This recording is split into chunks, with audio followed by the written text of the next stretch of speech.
Hey, everybody. Welcome to another episode of the Sister Circle podcast. My name is Tanisha English Amamu, and it is an honor and privilege to be here today with the legendary Rhiannon Carnes. How are you? I'm doing well on this very, very cold morning here in Columbus. Yes. Yes, for everyone watching, we're recording on, I think it's like negative something degrees out. So this is like our, what, second, third snow day in a row? Yes. Yeah. Well, let's kind of start with a little bit of background. The work that you do with Ohio Women's Alliance and Ohio Women's Alliance Action Fund is just so inspiring and was, monumental in reproductive justice across the state.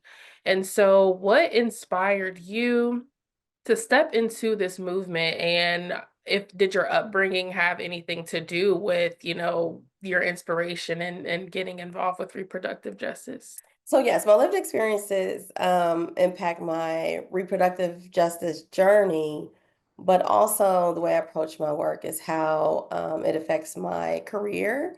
Hmm. So many of us who are also parents are juggling so much when it comes to not just our home life, but our Hmm. work life. And, we talk about that work-life balance, which sometimes Hmm. like that's not even real. Like, Yeah, it what is doesn't feel like it's real. If it is, I haven't accomplished that yet at all.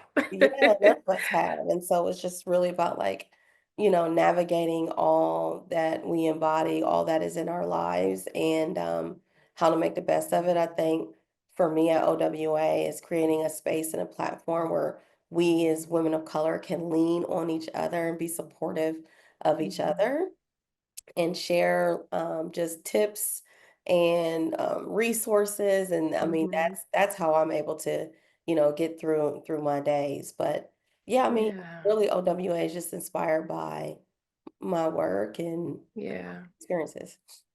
So I stole your bio from the website. So I'm not sure if this is completely accurate, but I believe you started your career in like healthcare and corporate spaces before becoming a community organizer. And so what made you like go from, you know, I guess you could maybe say like a cushy like corporate life to now, fighting these daily battles. With me running some social media accounts for other like social justice agencies. Like I know when you're in the height of campaigning for different things or when you're in the height of something going on, you get like so much hate and people Mhm. finding out your email address and sending you things. Like what made you say, you know what, like I want to actually be in this fight and do that work? Yeah, this work is definitely not for the weak. I feel like every type of, career or whatever work field that you're in, it all has its challenges. Uh, Mm-hmm. as you mentioned, I was in corporate. I worked as a respiratory therapist and a healthcare practitioner for many, many years, and also Mm-hmm. was in the military and I was in the Air Force. And so a lot of those experiences are, working in heavily male dominated environments. Mm-hmm. And, going just like my career path, I always struggled and try to figure out, like, why am I not advancing at the rate that I feel that I should? I'm looking around me, I'm seeing other people, getting ahead, regardless of my military experience, my education, it still wasn't getting me to where I felt that I should be. And a lot of Mm-hmm. um, the things that I felt were internal. I internalized a lot on myself. And it truly, I think, wasn't until 2016 when we experienced, a lot of pervasive sexism, misogyny, racism, on Mm-hmm. just like a global stage with the presidential election. Mm-hmm. And I witnessed what I considered like one of the most powerful women in the world right before my eyes, experiencing the same things that I went through in my career. Mhm. And so Mhm. that was the first time I'm like, okay, it's not just me, you know, Right. this is happening to someone who I would never, expected happening to in the world is just standing by watching it and observing it. Mm-hmm. And Yeah. and so I'm like, well, who am I? So at that point, I decided that enough is enough. Like, Mm-hmm. and I began organizing, for the Women's March, and so many other people came forward, through all of our experiences and started to push back. And Yeah. I began, hosting like local rallies and Mm-hmm. lobbying and talking to my elected officials and just, with a shared understanding of how do we create a different culture and environment that improves all of our lives. Mm-hmm. And yeah, from there, I ended up mobilizing thousands to what is now today one of the largest protest march in United States history. So I'm just Mm-hmm. very humbled to be a part of that moment. But that moment was it was bigger than me. It was Yeah. about all of us. So, but yeah. Right. Yeah, and I've through my career have gotten closer to people in the organizing space. And I think a lot of times where we have the frustration is that, uh it's a lot of work that goes into, actually being able to win at the polls versus like it's important to march and rally and do all those things, but there's a lot that goes in behind the scenes to actually be able to get something on the ballot, get people registered, get people actually to come out and vote, and then also have the backing of elected officials as well. So what lessons or maybe things that you ran into throughout the journey that you learned?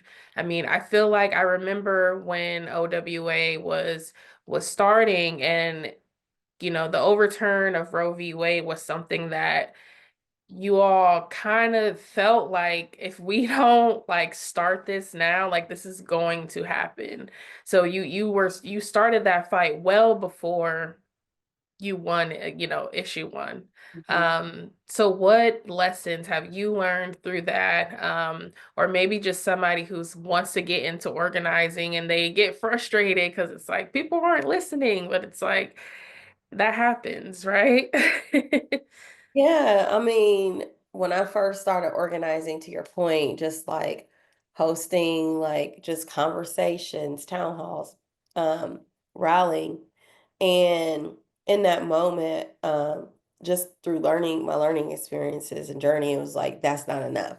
Hmm. Once I have people's attention, now what? You know, Right. so how do I, get them to take action? It's one thing to be able to just like yell our grievances at the mountaintops, but how do we course Hmm. correct and fix things? And so Right. that's really why I built OWA as a space and a platform for us to strategize and Hmm. how we are able to define and create pathways for full autonomy, reproductive Hmm. justice, and complete liberation. And a lot of that has to move through policy and legislation Hmm. Hmm. for our own, protections. And so Yeah. we are a space where we do a lot of civic engagement, voter education. I also have a C4, which is an advocacy arm of ours, where we actually do more electoral work. So we run electoral campaigns and support candidates who, particularly Black women and women of color, who are abortion positive, who stand for our issues. And so it's not just to your point, like rallying and protesting, but how do we organize, how do we strategize, how do we mobilize and get Hmm. people to the polls? And I think one of the things that the gaps that we feel is that getting people behind the issue and then identifying that issue with the candidate. And I feel like Hmm. lots of times there's a disconnect between legislators who are representing us, at the state house or even on Capitol Hill, and we feel that they're far removed from the issues in our community. So we have to make sure Hmm. that we are connecting those ties together and making sure that we are voting for people because they are going to represent us regardless, whether you Right. vote for them or not. They are Yep. going to represent you and they are going to create policy and legislation that is going to impact your life. And, no matter, I feel like, whatever struggle you're going through in your life, you best believe that there's policy and legislation that is influencing that. You don't Mhm. have access to a local grocery store just, because, there's Right. mining, there's gentrification, there's reasons why we don't have the resources that we deserve in our communities. And so it is up to us to make sure that we are holding elected officials accountable, make sure we are demanding what we need to be able to survive and thrive. And Yeah. that is our duty. That is our Right. responsibility. And I feel like, that is the least that we can do, not just for us and our community, but also for our children and people who are, who we want to leave this world to. Yeah, I love that you said, regardless of if you vote for them or not, they are still representing you. And I know there's sometimes the resistance to vote. But at the end of the day, whether you vote or not, these people are going to be in there running your community. So it's important to um, be able to at least have a hand in who gets those seats. And then once you give them those wins, because essentially that's what you do as organizers, now you hold them accountable to the things that they said that they were going to do, which is super important. And so, you as a mom, which you mentioned, and you have daughters as well. I'm sure that the work that you're doing is even more like special to you. And so how can other moms who are interested in maybe getting involved in this work, like what are some things to consider? Because like you said, it's not easy and it can be a lot too. Yeah, I would just say do something, even if it's not full time, even Mm-hmm. in your spare time, whether it's like showing up to a local organizing event, your presence is definitely needed. Um, Yeah. or voting and or if you have the means, give or donate to the work that is being done. Because, all of our work is being done on behalf of our community. I will Right. say, like, when I first started organizing, it definitely was scary, coming from a really structured environment, Mm-hmm. corporate and military, and going into the nonprofit sector. I was Yeah. really nervous, but Mm-hmm. stepped out on a limb and I believed in faith, um, and just leaning into abundance. I think Mm-hmm. lots of times it's really just deconstructing the what society tells us is should be normal. And, Right. and that includes like having to be strong, Mm-hmm. having to take things on your own. Mm-hmm. What has led me through in some of my most vulnerable moments where I was like really nervous about taking this leap was my community and understanding like I am not doing this alone. I have people Yeah. beside me. I have people who are just as passionate about this work that I am, and we're in this together. And so I Mhm. think just like realizing, understanding that even in those moments where you might be scared, Mhm. you have others to lean on and others, to help lift you up. And Yeah. seriously, I just really just try to lead and lean into faith and abundance Mhm. and my Yeah. community and doing what I Yeah. right in my heart and my gut. Yeah. Yeah. And I'm sure you have, but still asking the question, have you talked to your kids about the work that you're doing and like explaining to them like why, you're doing the things that you're doing that people actively want to take their autonomy from them? Oh yeah, I have little Mhm. justice leaders around here. Yeah, I figured. They're advocating at their schools, Yeah. and I have a son that's even 28 years old, Mhm. just him standing up for himself, as a black man working in our education Mhm. system. I'm definitely feel great that they have me as a model, Yeah. how to advocate for themselves. I mean, even my own children, they turn it on me sometimes. I call my daughter the great debater because she's always like got something to come back with me on.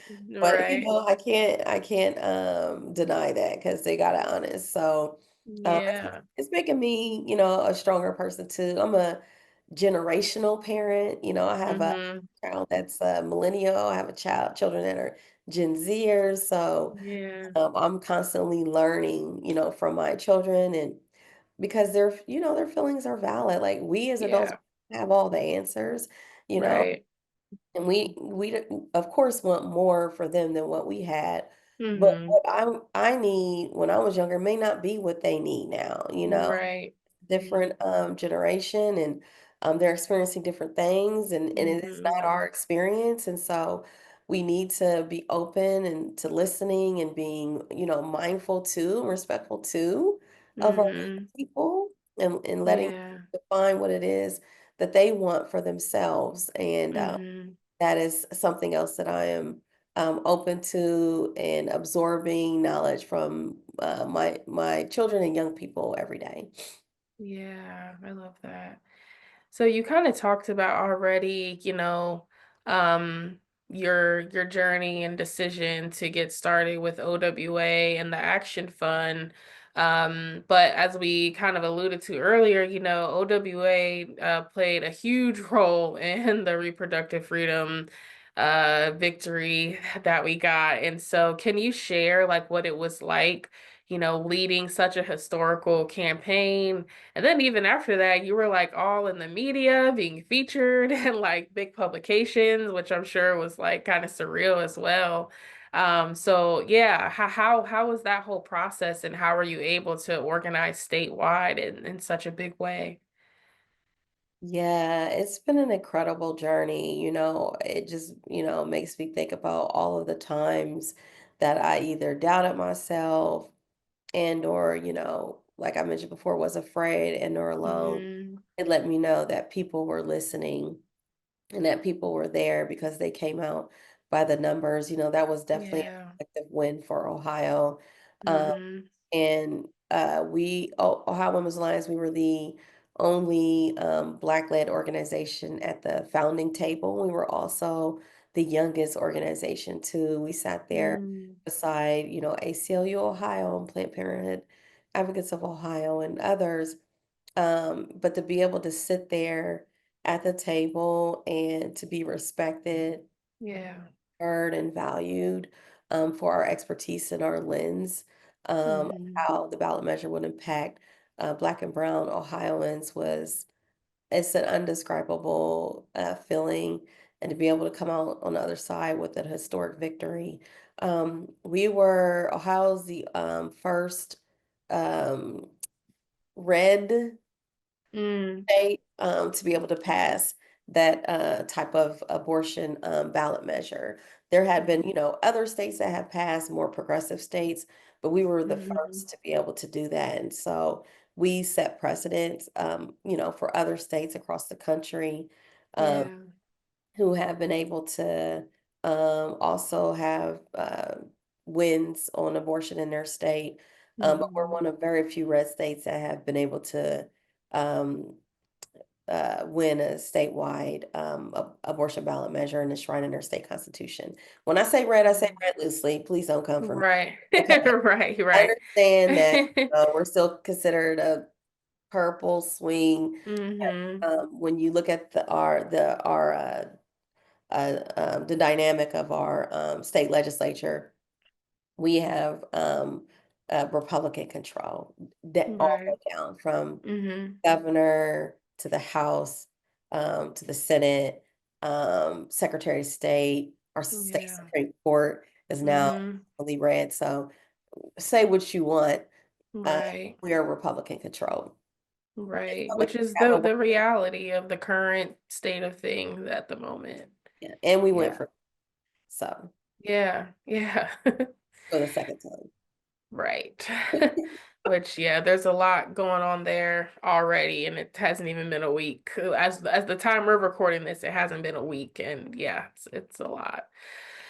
Well, you and just OWA in general have really just been really intentional about prioritizing Black communities and reproductive justice work. As we know, Black women are disproportionately impacted by reproductive justice legislation or lack thereof.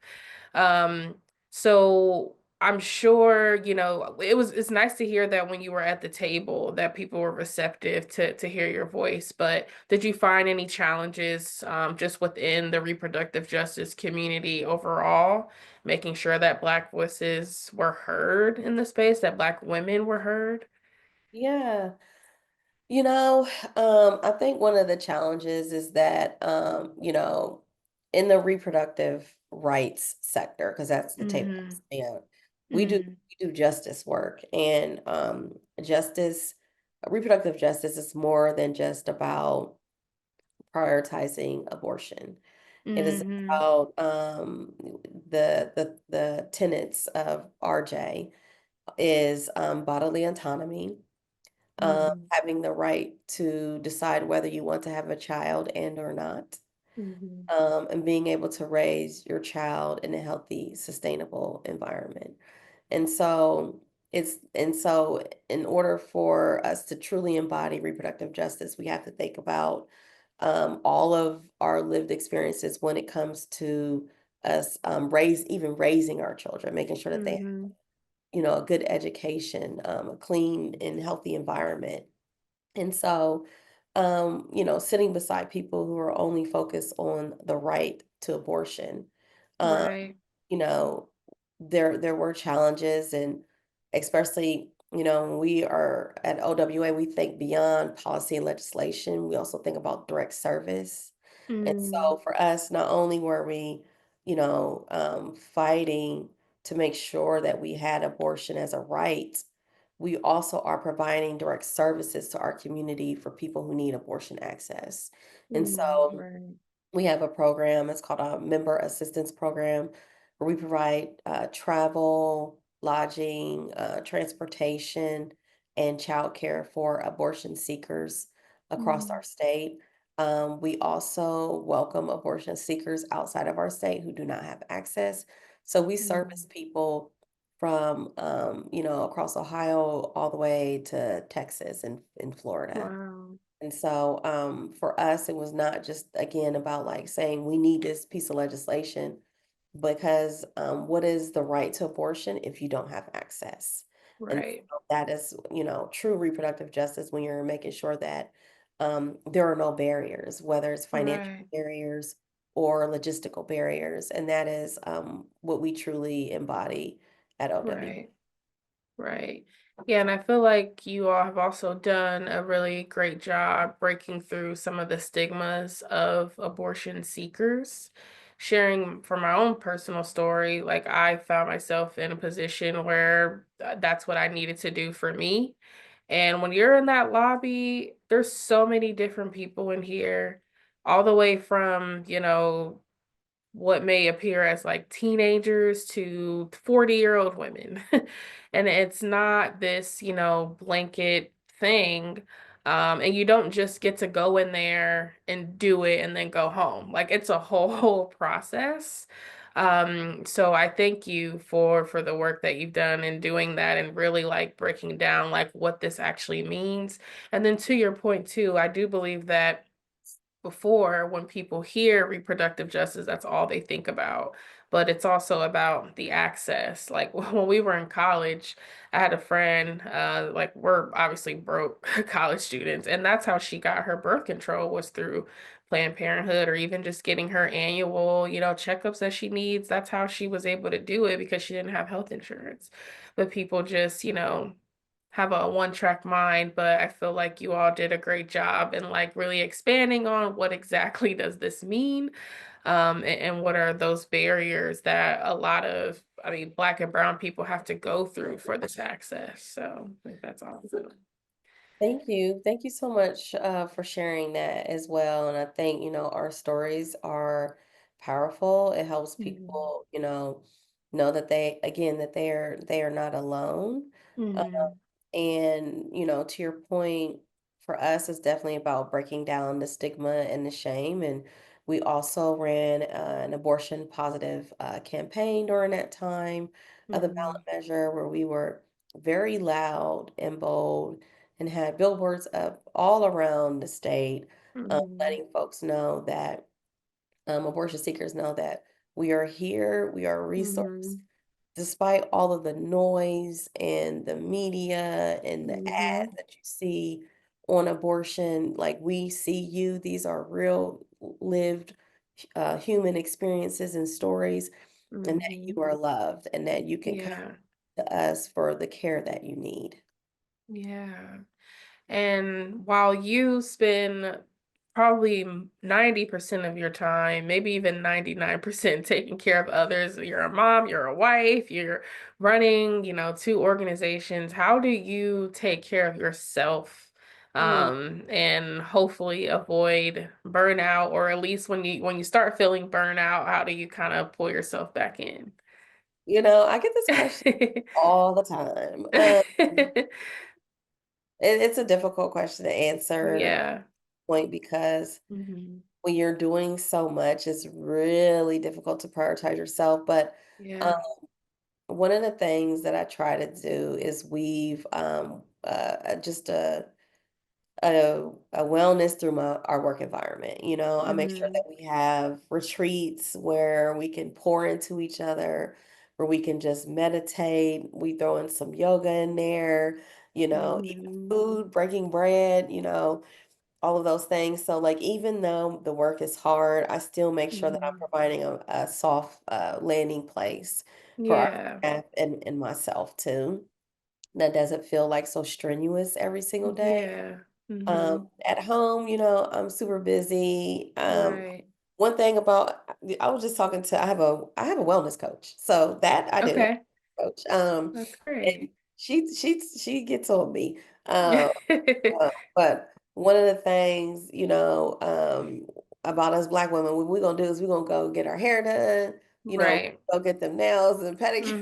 Mhm. So, what she said to me, like, even if that's like your only space, try to lean into that time and just Yeah. relax. Because sometimes I'm on my phone still working Mhm. and she's like, just try to disconnect. Like, if that's your only Yeah. time that you get, you know, then try to use that as a time to disconnect. So, Yeah. um, yeah, so just I try to get my peace where I can here and there, Yeah. get my sleep. And sometimes, it's just taking a hot bubble bath or hot shower. Like, sometimes Mhm. it's what brings me peace and my wellness at the end of the day. Just some kind of wherever I can find my alone time. Yeah. And sometimes it's in the kitchen cooking. Even though Mhm. for many people, I find comfort in cooking and experimenting in food. And Yeah. so, sometimes I just have to weave in wellness in my everyday activities, even though others are benefiting from it, but it's still comforting. Right.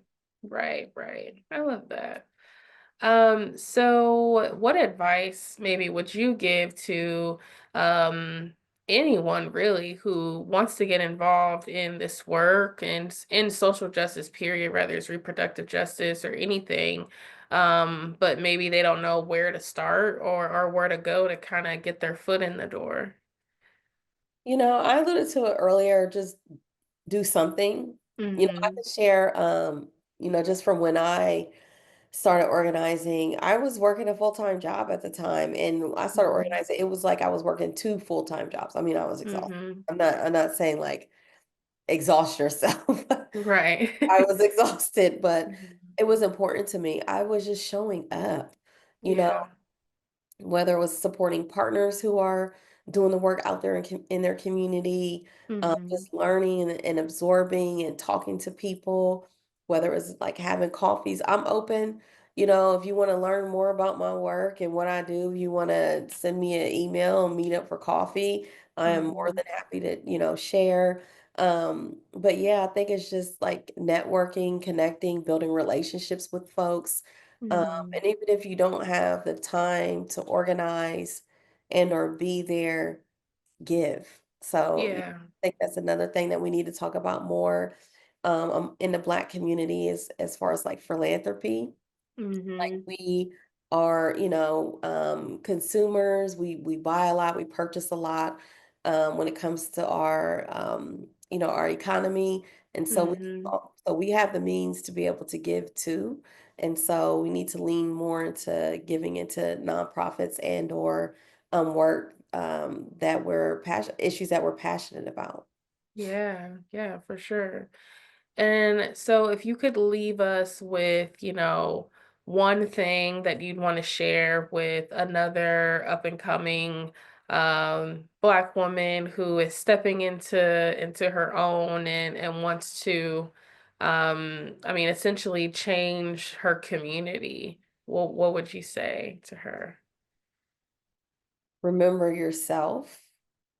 It's so easy to lose yourself in this work. People you you have to people expect you to be excellent and great all Mm, the time. Um, yeah. and you don't have to be, Hmm. it's okay to have flaws. It's okay to make mistakes. It's okay to not have all the answers or Mm, even have the words. It's okay to pause and take a break. Just remember yourself through it all, remember what you need, yeah. and ask of others to support you. Like, whatever your needs are, if you can't do it alone, ask someone for help and to, pour back into you.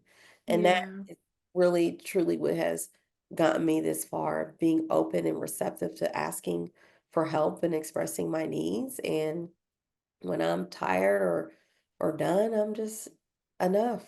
Enough. It's Yeah. okay to, when enough is enough.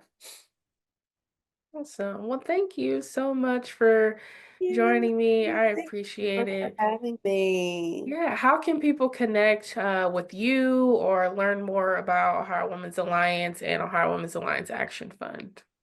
Yeah, well, we're on all the social platforms, Ohio Women's Alliance, and Ohio Women's Alliance AF on like Instagram, and then Ohio Women's Alliance on Facebook. We're on a new platform now. I'm so sorry, I don't remember the name of it because we Is it left. Blue Sky? Are you Yes, we're on trying Blue it? Sky now Yeah, too. that's what I'm trying that out too. So yeah. Yeah, but you can reach me anywhere. Our website, ohiowomensalliance.org. Awesome. Well, thank you again. Yeah, And thank you everyone for tuning in. Please look at the description of this episode where I'll put all the links in there so you can connect with Rhiannon as well as Ohio Women's Alliance and Ohio Women's Alliance Action Fund. And again, thank you so much. You're amazing. This is truly an honor that you made the time. So thank thank you you. again.